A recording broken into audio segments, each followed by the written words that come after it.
the greatest name of Allah who correct all universe, who convert day into night and night into day. Today we discuss about structure of DNA. DNA के हम क्या पढ़ेंगे? Structure पढ़ेंगे. क्या चीज? Structure. Structure of DNA. DNA क्या होती है शायद आप जानते होंगे. डाइऑक्सोराइबोन्यूक्लिक एसिड. क्या चीज? डाइऑक्सोराइबोन्यूक्लिक एसिड को हम क्या कहते हैं? DNA कहते हैं. क्या चीज? DNA. ओके. और इसको हम डाइऑक्सोराइबोन्यूक्लिक एसिड क्यों कहते हैं? क्योंकि उससे डाई का मीनिंग क्या हुआ? रिमो. क्या चीज? रिमो. और ऑक्सी का मतलब क्या हुआ? ऑक्सीजन. क्या चीज? ऑक्सीजन. तो इससे हमारे पास ऑक्सीजन को रिमूव किया गया है, इस वजह से इसको हम क्या कहते हैं? डाइऑक्सोराइबोन्यूक्लिक एसिड कहते हैं. ओके, यहाँ तक हो गया. अभी हमारे पास इसका स्ट्रक्चर क्या है और इसका स्ट्रक्चर किसने बनाया है? या जो डीएनए मोहतरम है हमारे पास, डीएनए गौर से देखिए, डीएनए को डिस्कवर किया था किसने? फ्रेडरिच ने. किसने? फ्रेडरिच ने. किसने किया था? याद रखना कि डीएनए को डिस्कवर किसने किया था? फ्रेडरिच ने किया था. किसने? फ्रेडरिच ने. लेकिन बट स्ट्रक्चर ऑफ डीएनए को किसने डिस्कवर किया था? डीएनए को फ्रेडरिच ने तो सिर्फ और सिर्फ डीएनए को देखा था ना कि भाई डीएनए ये इस तरह है, बस. उसने इसके अंदर ये नहीं देखा था कि डीएनए का बनावट कैसे है, कैसे बना हुआ है, कितने पिलर लगे हुए हैं, कितने इसके अंदर सीमेंट यूज हुआ है, कितनी इसके अंदर क्या बना है. गौर से देखिए, हमने रेत डाली है या क्या वगैरह, इसके अंदर क्या क्या चीज मौजूद है. तो वो हमें किसने बताया था? वो एक और साइंटिस्ट था जिसका नाम है हमारे पास क्या? James Watson. क्या? जिसका नाम था हमारे पास क्या? James Watson. इसने हमें ये बताया था कि भाईजान डीएनए का स्ट्रक्चर इस तरह है जैसे हम अभी पढ़ेंगे. ओके, इस तरह. और एक और साइंटिस्ट था जेम्स वाटसन एंड ब्रेन सेस्ता. फ्रांसिस क्रिक ने हमें ये बताए थे, फ्रांसिस क्रिक ने, उसने भी हमें ये दोनों ने हमें बताया था क्या चीज? डीएनए का स्ट्रक्चर, बनावट, डीएनए कैसे बना हुआ है, ये किसने बनाया था? James Watson and Francis Crick ने. ओके, इस वर्ड्स को याद रखना है. और से देखिए, लेकिन इसको कब इस लोगों ने डिस्कवर किया था कि डीएनए का स्ट्रक्चर कैसे है? और से देखिए, ये किया था इन लोगों ने कब? 1953 को. 1953 को, 1953 में. कब? 1953 को इसने क्या किया था? डिस्कवर किया था किसको? डीएनए को. किसको? डीएनए को. तो यहां तक हो गया कि डीएनए का स्ट्रक्चर कैसे हुआ, किसने बनाया, किसने डिस्कवर किया था, और डीएनए को किसने डिस्कवर किया था, और इस तरह देखो कब किया था. तो ये सब यहाँ पे आपको शायद क्लियर हो. ओके, यहां तक हो गया. तो ये एमसीक्यूज में आ सकते हैं. ओके, यहां तक हो गया. इसके बाद देखिए, डीएनए मोहतरम हमारे पास ये तो हो गया. डीएनए का जो स्ट्रक्चर है ना, डीएनए मोहतरम जो है ना, इसकी तकरीबन क्या होती है? डबल, इसकी क्या होती है? डबल हेलिकल रिंग होती है. क्या होती है? डबल हेलिकल स्ट्रक्चर होती है. क्या होती है? स्ट्रक्चर होती है. डबल हेलिकल स्ट्रक्चर का मतलब क्या हुआ, इसको याद रखना है. गौर से देखिए, डबल हेलिकल स्ट्रक्चर है नंबर 1. दूसरे नंबर पर इसमें हमारे पास कितना? 4 न्यूक्लियोटाइड होती है. क्या? तो इसको याद रखना है कि डीएनए के अंदर कितना न्यूक्लियोटाइड्स होती है? 4 न्यूक्लियोटाइड. कितना? 4 न्यूक्लियोटाइड. डीएनए के अंदर कितना न्यूक्लियोटाइड होती है? 4 न्यूक्लियोटाइड. गौर से देखिए, जो डीएनए ना, डीएनए ये हमारे पास बना है काफी सारे केमिकल बेसिस से, तकरीबन मिलियन केमिकल बेसिस से. कह रहे हैं कि हमारे पास क्या बना है? डीएनए बना है. क्या बना है? डीएनए. कहा था अगर इंग्लैंड के जैसे 30 मुल्कों को, कितना? 30, जितना इंग्लैंड है ना, इस जैसे 30 मुल्कों को बनाया जाए और उस पूरी मुल्कों में क्या लगाए? दरख्त लगाए. क्या लगाए? दरख्त लगाए. और फिर उस दरख्त का जो पत्ते होते हैं ना, पत्ते, उसको गिनती किया जाए जितना तकरीबन उस कंसेप्ट ये बनते हैं कि वो बनते हैं हमारे पास 100 अरब, मिसाल 1 ट्रिलियन. कितना? 1 ट्रिलियन. तो 1 ट्रिलियन बनते हैं. तो इंसान का जो जिस्म है, गौर से देखिए, ये 1 ट्रिलियन खुलियों से बने. कितना? 1 ट्रिलियन खुलियों से बने. गौर से देखिए. तो इस तरह जो हमारे पास डीएनए मुहतरम है, ये मिलियन ऑफ केमिकल बेसिस से बने. किससे बने? मिलियन ऑफ केमिकल बेसिस से. लेकिन इसमें जो बेसिक है वो हमारे पास कितनी है? 4 है. कितने? 4 न्यूक्लियोटाइड. कितने? 4. तो यहां तक हो गया कि न्यूक्लियोटाइड डीएनए में हमारे पास जो बेस न्यूक्लियोटाइड है वो हमारे पास कितनी है? 4 है. ऐसे तो बिलियन है, मिलियन है. ओके, तो इस तरह देखिए, डबल हेलिकल स्ट्रक्चर और 4 न्यूक्लियोटाइड. आप तो ये सोचेंगे कि ये कैसे है स्ट्रक्चर, इसके अंदर, स्ट्रक्चर के अंदर. तो याद देखो और से देखिए, डीएनए मोहतरम हमारे पास किस चीज से बना है? और से देखिए, और देखिए ये डीएनए हमारे पास बना है 3 चीज से। कितना? 3। क्या रखना? कितना? 3। कितने? 3। और देखिए नंबर 1 इसके अंदर है हमारे पास पेंटा शुगर, या इसको हम कहते हैं Daiso ribo sugars. Okay, ribo sugars पे कहते हैं। ओके, इस तरह दूसरे नंबर पर हमारे पास ये बना है किसी फास्फेट ग्रुप से, किसी। ओके, एंड थर्ड ये हमारे पास बना है किससे? ये बना है नाइट्रोजन बेस से, जीनस बेस से, किसी नाइट्रोजन बेस। तो डीएनए मोहतरम ये 3 चीजें मिलकर हमारे पास क्या बनाते हैं? डीएनए बनाते हैं। क्या बनते हैं? डीएनए बनाते हैं। और से देखिए कैसे बनाते हैं? पेंटा शुगर फास्फेट ग्रुप मिलकर हमारे पास एक स्ट्रैंड बनाते हैं। क्या बनाते हैं? स्ट्रैंड बनाते हैं। कैसे स्ट्रैंड? और से देखिए ये दोनों मिलकर हमारे पास एक स्ट्रैंड बनाते। क्या बनाते? स्ट्रैंड बनाते। क्या बनाते? स्ट्रैंड बनाते। पास देखिए कैसे स्ट्रैंड बनाते हैं। उस स्ट्रैंड का स्ट्रक्चर कुछ यूं होती है, याद रखिए। हमारे पास बना एक स्ट्रैंड। क्या बना? स्ट्रैंड। ये कब बनती है? तब बनती है जब पेंटा शुगर या डाइसोराइबो शुगर, इसको भी हम कहते हैं, मिलकर कैसे मिले? ये हमारे पास है एक पेंटा शुगर। ओके, ये मोहतरम हमारे पास है क्या चीज? एक फास्फेट ग्रुप है। ये मोहतरम हमारे पास क्या चीज है? पेंटा शुगर। ये क्या है? एक फास्फेट ग्रुप है। ये पेंटा शुगर, ये फास्फेट ग्रुप। तो इस तरह हमारे पास मिलकर एक स्ट्रैंड बनाते। क्या बनाते? स्ट्रैंड बनाते। तो जब ये स्ट्रैंड बन जाते हैं, ये किसकी मदद से बनते हैं? गौर से देखिए पेंटा शुगर और फास्फेट ग्रुप से। लेकिन गौर से देखिए तो स्ट्रैंड हुआ, हमने तो बात की थी कितने डबल हेलिकल स्ट्रक्चर है, तो एक इसके साथ एक और भी होगा ना, जाहिर सी बात है, सिंगल तो है लेकिन डबल भी होगा। तो इसके साथ एक और स्ट्रेंथ होती है डबल हेलिकल स्ट्रक्चर। तो ये हमारे पास दूसरा डबल हेलिकल स्ट्रक्चर हुआ। क्या हुआ? डबल। तो 1 न्यूक्लियोटाइड और दूसरा देखो पेंटा शुगर फास्फेट ग्रुप, दोनों मिलकर हमारे पास क्या बना है? एक डबल हेलिकल स्ट्रक्चर बना है। क्या बना है? Double helical structure. तो ये हमारे पास स्ट्रक्चर थोड़ी सी आगे पीछे है लेकिन समझ आ जाएगी शायद। ओके, सब समझाने के लिए इतना वो नहीं है, हमें 5 नंबर नहीं लेंगे। ओके, तो यहां तक हमारे पास हुआ क्या चीज? आप स्ट्रक्चर ऑफ डीएनए थोड़ी सी कि इसके डबल हेलिकल कैसे बनती है। डबल हेलिकल से मिसाल के तौर पर डबल रिंगों से, डबल स्ट्रैंड से इस तरह बनती है। ओके, कि एक हमारे पास पेंटा शुगर फास्फेट ग्रुप हमारे पास एक स्ट्रैंड बनाते हैं, और वो स्ट्रैंड दोनों, ये दोनों मिलकर कैसे बनाते हैं? एक दूसरे का जोड़ हमारे पास एक स्ट्रैंड बनाया। इस तरह दूसरे को बनाते हैं, दोनों मिलकर हमारे पास डबल हेलिकल बना। क्या बना? डबल हेलिकल बना। तो डबल हेलिकल शायद आप समझ चुके होंगे। और से देखिए फिर इसके बाद हमारे पास कह रहे हैं कि इसके अंदर 4 न्यूक्लियोटाइड होती है। क्या होती है? 4 न्यूक्लियोटाइड। तो गौर से देखिए ये हमारे पास खाता खत्म हुआ किसका? फास्फेट ग्रुप की और पेंटा शुगर। ओके, अब इसके तरफ जाना है कि ये 4 न्यूक्लियोटाइड कहां पे पाए जाते हैं। और से देखिए ये होती है हमारे पास मोहतरम किसके अंदर? नाइट्रोजन बेस के अंदर। और से देखिए कैसे ये हमारे पास नंबर 1 हुआ, इसके अंदर होती है, हमने पहले पढ़ा था कि इसके टाइप्स हमने पढ़ी थी न्यूक्लियोटाइड में, ग्वानिन, एडेनिन, साइटोसिन। ओके, तो यहां देखिए इसके अंदर हमारे पास पाए जाते हैं नंबर 1 क्या चीज होती है? एडेनिन होती है। क्या चीज? एडेनिन होती है। ओके, दूसरे नंबर पर इसके अंदर क्या होती है? गौर से देखिए दूसरे नंबर पर इसमें cytosine. Okay, in third position इसके अंदर होती है हमारे पास क्या वाला? याद रखना है, इसके अंदर हमारे पास पाए जाते हैं क्या वाला? ग्वानिन। क्या? ग्वानिन। एंड फोर्थ पोजीशन इसके अंदर पाए जाते हैं हमारे पास मुहतरम क्या वाला? गौर से देखिए, याद रखना है इसको, थायमिन। थायमिन। तो ये चीज हमारे पास कितना? 1 2 3 4 न्यूक्लियोटाइड। तो हमारे पास डीएनए में कितना न्यूक्लियोटाइड है? 4 न्यूक्लियोटाइड। कहां पे? नाइट्रोजन बेस के अंदर। कहां पे? नाइट्रोजन बेस के अंदर। तो 1 2 3 गौर से देखिए यहां तक हो गया। एक वर्ड्स को और याद रखने हैं कि डीएनए के हमारे पास क्या होती है? पेंटा शुगर फास्फेट ग्रुप, जिसके अंदर पेंटा शुगर या डाइसोराइबो शुगर या फास्फेट ग्रुप हो, तो उसको हम नाम देते हैं क्या बला? और से देखिए इस दोनों को हम नाम देते हैं अपराइट। क्या चीज? अपराइट। जिसके अंदर पेंटा शुगर और फास्फेट ग्रुप हो। ओके, यहाँ किताब में डाइसोराइबो शुगर दिया हुआ है, लेकिन देखिए पेंटा शुगर उसको कहते हैं, पेंटा का मतलब कि 5, जिसके अंदर 5 कार्बन हो, और राइबो शुगर के अंदर 5 कार्बन होते हैं। और से देखिए तो ये हमारे पास हुआ, उसको हम क्या कहते हैं?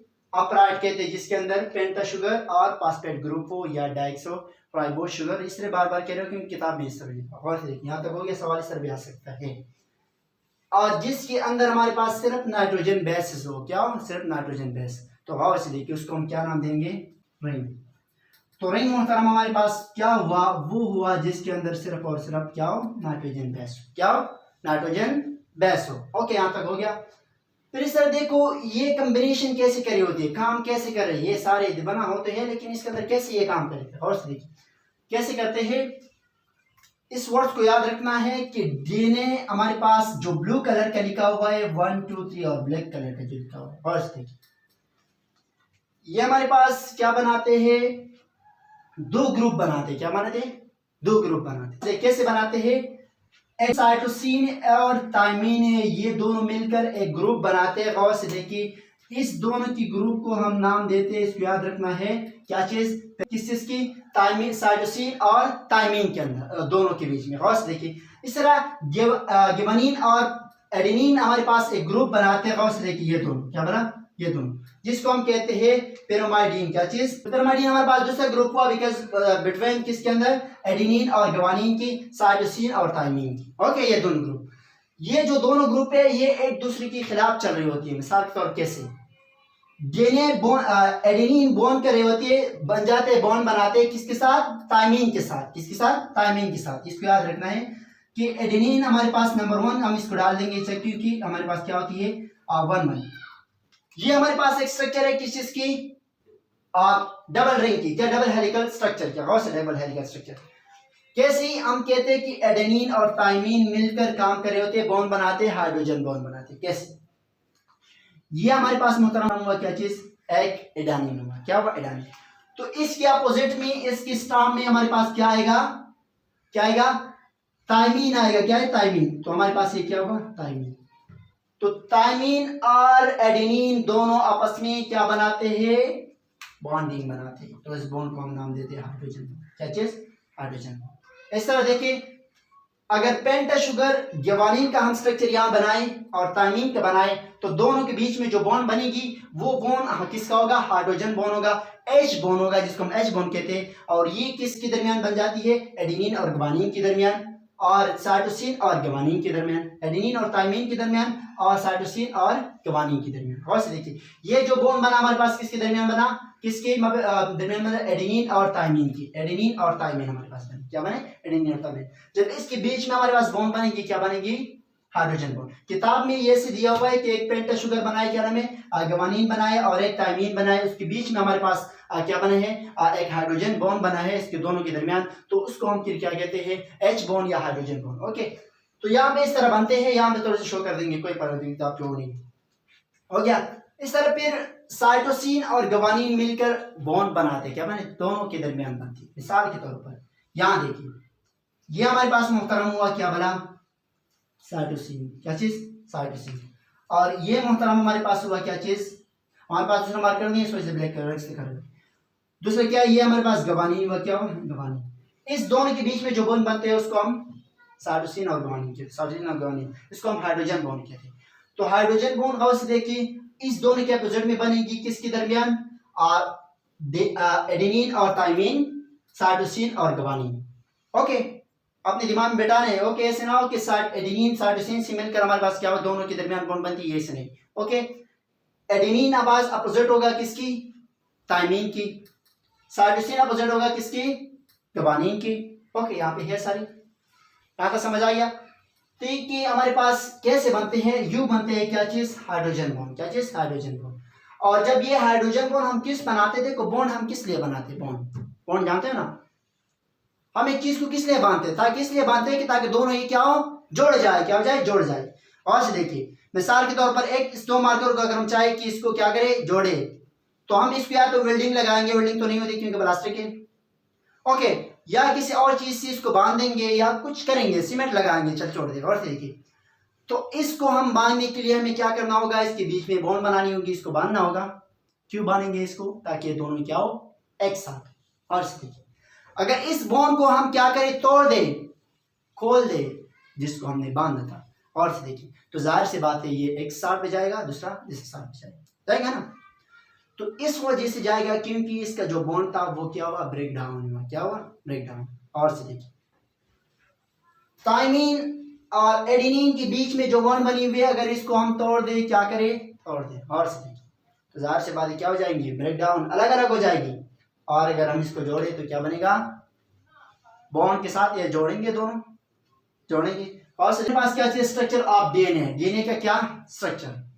और इस तरह देखो किताब में काफी वो स्ट्रक्चर दिया है कि 5 की 4 पर जाएगा, मिसाल 3, और दूसरा हमारे पास क्या होगा 5 के कार्बन होगा। गौर से देखिए अगर हम इसके स्ट्रक्चर बनाएंगे, बॉन्ड बनाएंगे, गौर से देखिए तो एक का जो पेंटा शुगर है, अगर हमारे पास एडेनिन है तो एडेनिन का जो स्ट्रक्चर क्या नाम है, कार्बन नंबर होगा वो 3 होगा। इस तरह थायमीन का हमारे पास कितना होगा, 5 होगा। इस तरह देखो साइटोसिन का कितना होगा, 3 होगा, और दूसरा ग्वानिन का 5 होगा। इस दोनों के बीच में हमारे पास क्या बनेगी, बॉन्ड बनेगी। कैसे, और से देखिए ये मिसाल के छोटे से मिसाल दे रहा हूं यहाँ पे, ये हमारे पास एक क्या बना है, छोटा सा शॉर्ट एडेनिन है, क्या है, एडेनिन। और से देखिए एडेनिन के का नाइट्रोजन यहाँ पे होती है, क्या होती है, नाइट्रोजन, यहाँ पे एक नाइट्रोजन होती है, एक यहाँ पे होती है, यहाँ पे डबल बॉन्ड होती है, यहाँ पे डबल, एक नाइट्रोजन यहाँ, एक यहाँ, और से देखिए डबल बॉन्ड।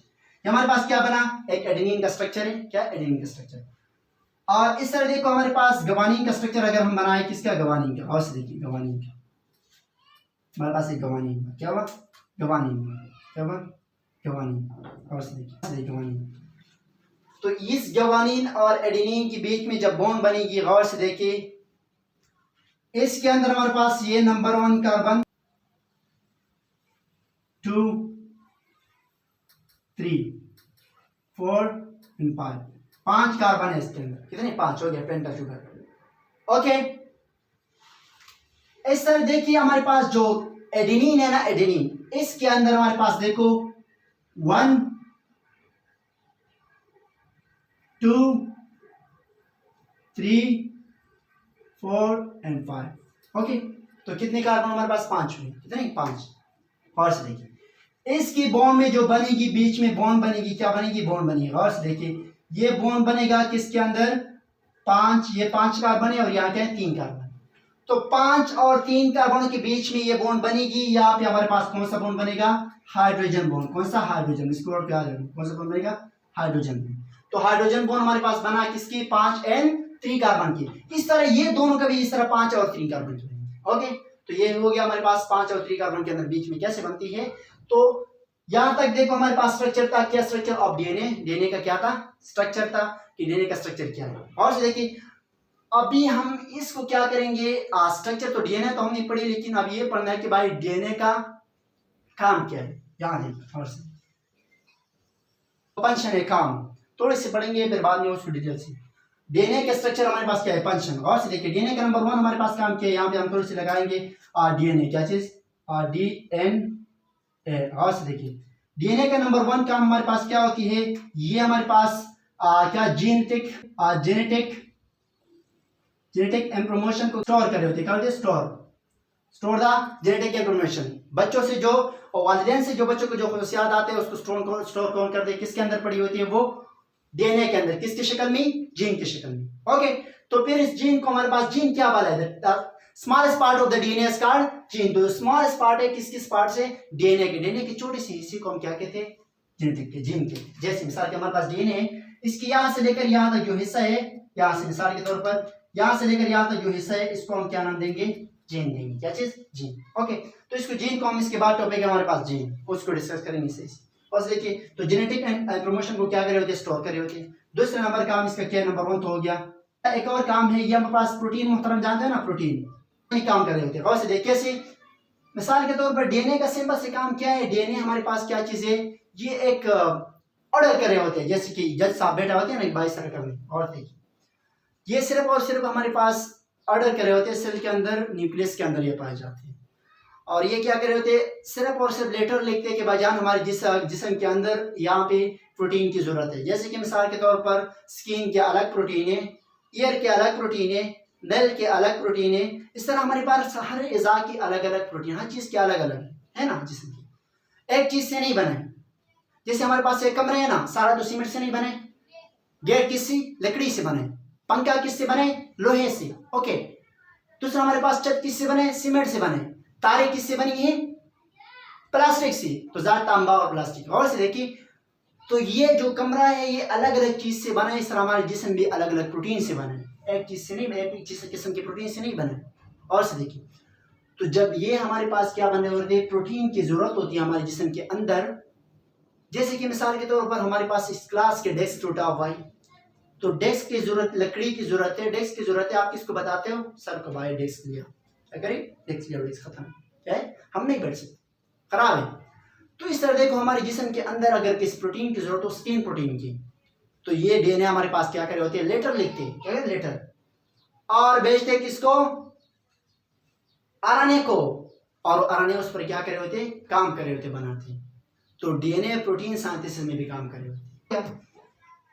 इस तरह एक और क्या काम कर रहे होते हैं, या तो हो गया, ये बनाते हैं हमारे पास किस चीज को, क्या चीज, म्यूटेशन, सडनली चेंज में हमारे पास काम कर रहे होते हैं। और से देख कैसे म्यूटेशन, सडनली चेंज आप शायद जानते नहीं होंगे शायद। और से देखिए कि क्या होती है, आपने देखा होगा, सुना होगा, देखा तो नहीं है हमने भी, कि 1945 में जापान पर एटम बम फेंका गया। क्या चीज, एटम बम फेंका गया। तो जब जापान पर एटम बम फेंका गया, उसकी एक इलाके एरोशिमा पर, किस पर, अरिशिना इस तरह कुछ है ना, वैसे इस पर, तो उस पर जब एटम बम फेंका गया, गौर से देखिए, तो एरोशिमा के जो लोग थे वो तो जाहिर सी बात है कि उसका क्या हुआ, जो वहाँ पे जो लोग मौजूद थे उसके तो ये हुआ, सब्लिमेशन हुआ। क्या हुआ, सब्लिमेशन, उसको तो सब्लिमेशन हुआ। सब्लिमेशन अभी क्या बोला, और से देखिए, सब्लिमेशन एक इस प्रोसेस को कहते हैं कि सॉलिड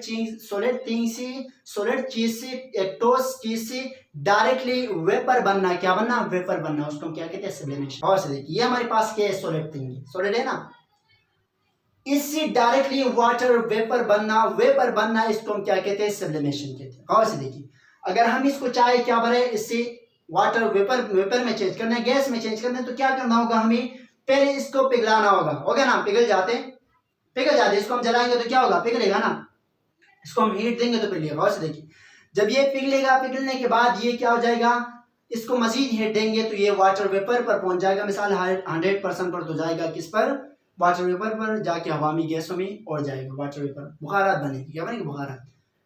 लेकिन सब्लिमेशन में ये नहीं होती है, चीजों को लिक्विड के लिए नहीं छोड़ते, डायरेक्टली कन्वर्ट करते किस पर, वाटर वेपर पर। तो सब्लिमेशन, वहां जो लोग थे वो डायरेक्टली कन्वर्ट हुए किस पर, सब्लिमेशन पर, डायरेक्टली वाटर वेपर पर हुआ सब्लिमेशन, उसके साथ हुआ डायरेक्टली वाटर वेपर बनी, डायरेक्टली बुखारात उससे बनी। क्योंकि जो एटम बम है इसकी इतना हीट है कि ये चीजों को डायरेक्टली क्या करे होती है, सब्लिमेशन में डायरेक्टली और वाटर वेपर में चेंज करे होती है, क्या हुआ, वेपर में चेंज कर देती है। तो यहाँ तक हो गया सब्लिमेशन।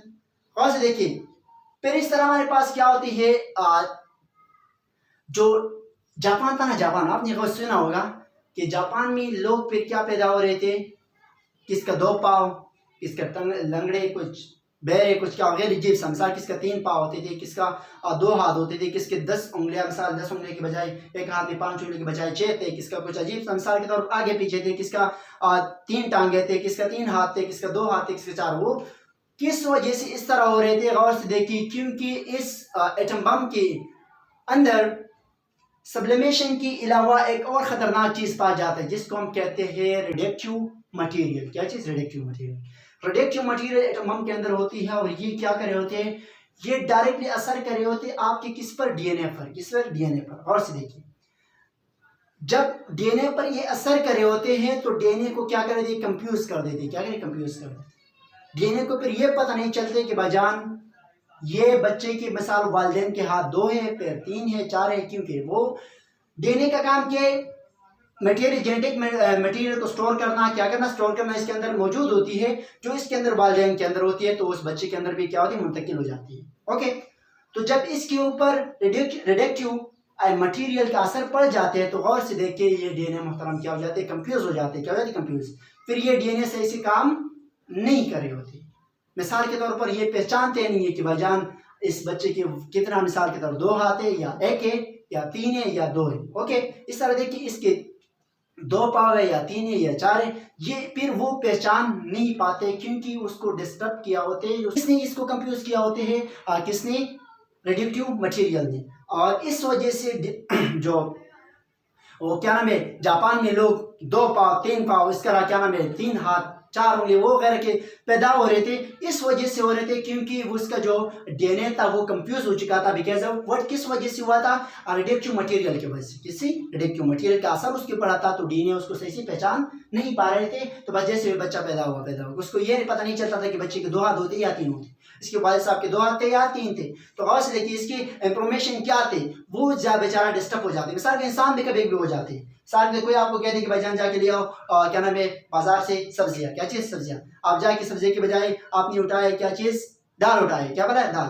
तो और से देखिए क्यों उठाया, इस वजह से क्योंकि आप बार टाइम कंफ्यूज हो जाते कि भाई यार मैं मुझे क्या कहा था, लेकिन समझ से निकल जाते हैं।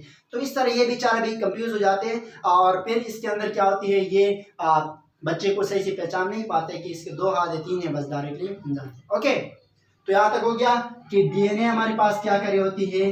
तो इस प्रोसेस को हम म्यूटेशन सडनली चेंज कहते हैं। क्या चीज सडनली चेंज। ओके, यहाँ तक हो गया। फिर सर देखो हमारे पास जो डीएनए मुहतरम है ये तकरीबन ये हमारे पास एक सेल है। क्या है, सेल। और से देखिए सेल, इस सेल के अंदर 90% डीएनए हमारे पास कहाँ पे पाए जाते हैं, न्यूक्लियस के अंदर। किस पर, न्यूक्लियस के। और जो बाकी 10% है वो पाए जाते हैं साइटोप्लाज्म में। कहाँ पे, साइटोप्लाज्म में। तो डीएनए 90% न्यूक्लियस के अंदर और 10% कहाँ पे पाए जाते हैं, साइटोप्लाज्म के अंदर। ओके, तो यहां तक शायद क्लियर होगा।